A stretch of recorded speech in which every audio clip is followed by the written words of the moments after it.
Satu waktu ada satu orang lagi jalan musafir dari satu kota ke kota lain. Orang ini jalan pakai kuda teman-teman sekalian, sampai dia kehabisan bekal. Dia lihat di padang pasir yang luas ada satu kemah di situ, ada satu kemah. Kemah ini teman-teman sekalian, dia turun, dia masuk, dia bilang saya lihat pemandangan yang sangat memilukan. Kemah itu kosong, tidak ada makanan, tidak ada minuman, dan ada satu orang terbaring dengan punggungnya, kedua tangannya putus, kedua kakinya putus, kedua matanya buta. Orang ini cuma tergeletak. Lalu saya bilang, Assalamualaikum warahmatullahi wabarakatuh. Orang itu jawab, Waalaikumsalam warahmatullahi wabarakatuh.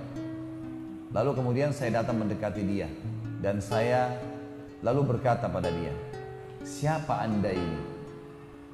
Dan apa ceritanya anda ada di padang pasir ini? Kata dia, saya salah satu hamba Allah. Kata orang yang sedang lumpuh dan matanya buta, saya salah satu hamba Allah gitu. Lalu ditanya kembali, kamu siapa? Dia bilang saya musafir, sedang kebetulan lewat, butuh minuman dan makanan, kehabisan gitu kan. Kata orang ini, kata orang ini, Alhamdulillah, segala puji bagi Allah yang menyempurnakan nikmatnya pada saya. Ini orang lumpuh yang bilang ini, tangannya putus, kakinya putus, matanya buta. Kata orang yang datang ini bilang, wahai Tuhan, apa yang membuat anda bersyukur kepada Allah?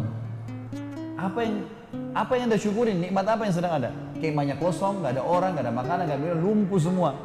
Maka dia bilang, diamlah wahai anak muda. Kamu tidak tahu kalau sebenarnya nikmat Allah sangat besar pada saya. Saya bisa mengucapin kalimat saja sudah menutupi semua kekurangan saya ini. Sebuah nikmat yang tidak terhingga. Alhamdulillah atas segala hal.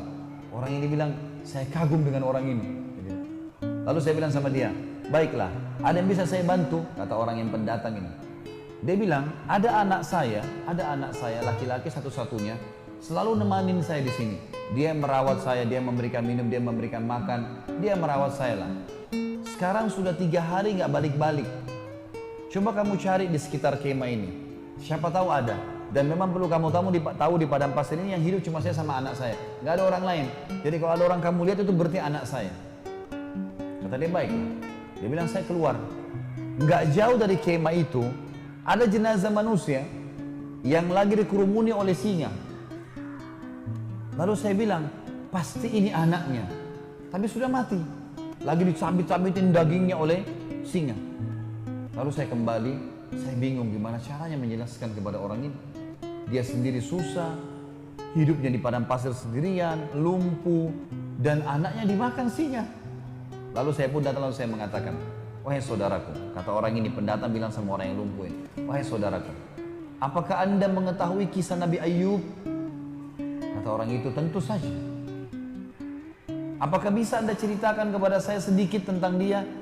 Kata orang itu, Ayub alaihissalam, orang yang tidak bisa dinilai kesabarannya, orang yang dicoba sama Allah 20 tahun dengan penyakit, 20 tahun dengan mati semua anaknya 12 laki-laki, 20 tahun dengan penyakit kusta sehingga ditinggal oleh kaumnya, hartanya semuanya habis, 20 tahun miskin.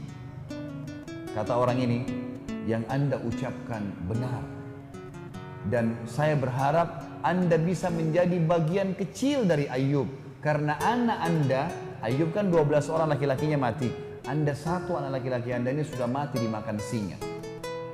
Kata dia, saya mungkin berpikir orang ini akan menangis. Dia senyum, lalu dia mengatakan, Alhamdulillah yang telah membuat anak saya mendahului saya ke surga. Kata orang itu, Alhamdulillah yang membuat anak saya, kata yang pendatang ini, kok bisa anda bilang begitu? Dia bilang, anak saya ini sangat bakti dengan saya. Menurut teori syariah, ya kalau bahasa sekarang, kalau dia bilang, menurut pemahaman agama yang jelas, yang saya yakini, kalau anak soleh, dia sholat, dia jaga ibadahnya sama Allah, bakti dengan orang tuanya, masuk surga. Anak saya begitu, saya yakin dia akan masuk surga. Baiklah, kata orang pendatang ini, tiba-tiba saja orang yang lumpuh ini bilang, asyhadu an la ilaha illallah wa anna Muhammad Rasulullah, meninggal dunia. mati nih si lumpuh nih. Orang ini bilang, innalillahi wa inna ilaihi raji'un. Saya kehabisan bekal, kehabisan makanan, temu lagi orang seperti ini dan mati. Apa yang harus saya lakukan nih? Gitu. Dia bilang, saya keluar dari kemah, nyari informasi, ada siapa nih yang bisa saya minta tolong? Dia bilang, gak lama kemudian lewat 4 orang naik kuda dari kejauhan dengan hikmah Allah. Ini orang sambil bilang, saya sambil berdoa, ya Allah utuslah kepada kami orang yang bisa membantu. Gitu kan? Ternyata teman-teman sekalian, lewatlah 4 orang naik kuda, dia bilang. Penampilannya kayak orang-orang kerajaan, rapi, kudanya rapi gitu, dengan kecepatan tinggi. Saya pun teriak dari jauh, hai fulan, berhentilah. Ternyata dengan hikmah Allah mereka dengar saya. Mereka pun datang, lalu mereka bilang, ada apa dengan kamu? Kenapa kau minta tolong? Ada sesuatu? Dia bilang, dalam kemah ini ada orang tua meninggal, kakinya lumpuh, tangannya lumpuh, matanya buta, anaknya pun dimakan oleh singa. Kata mereka 4 orang ini, apa kamu bilang?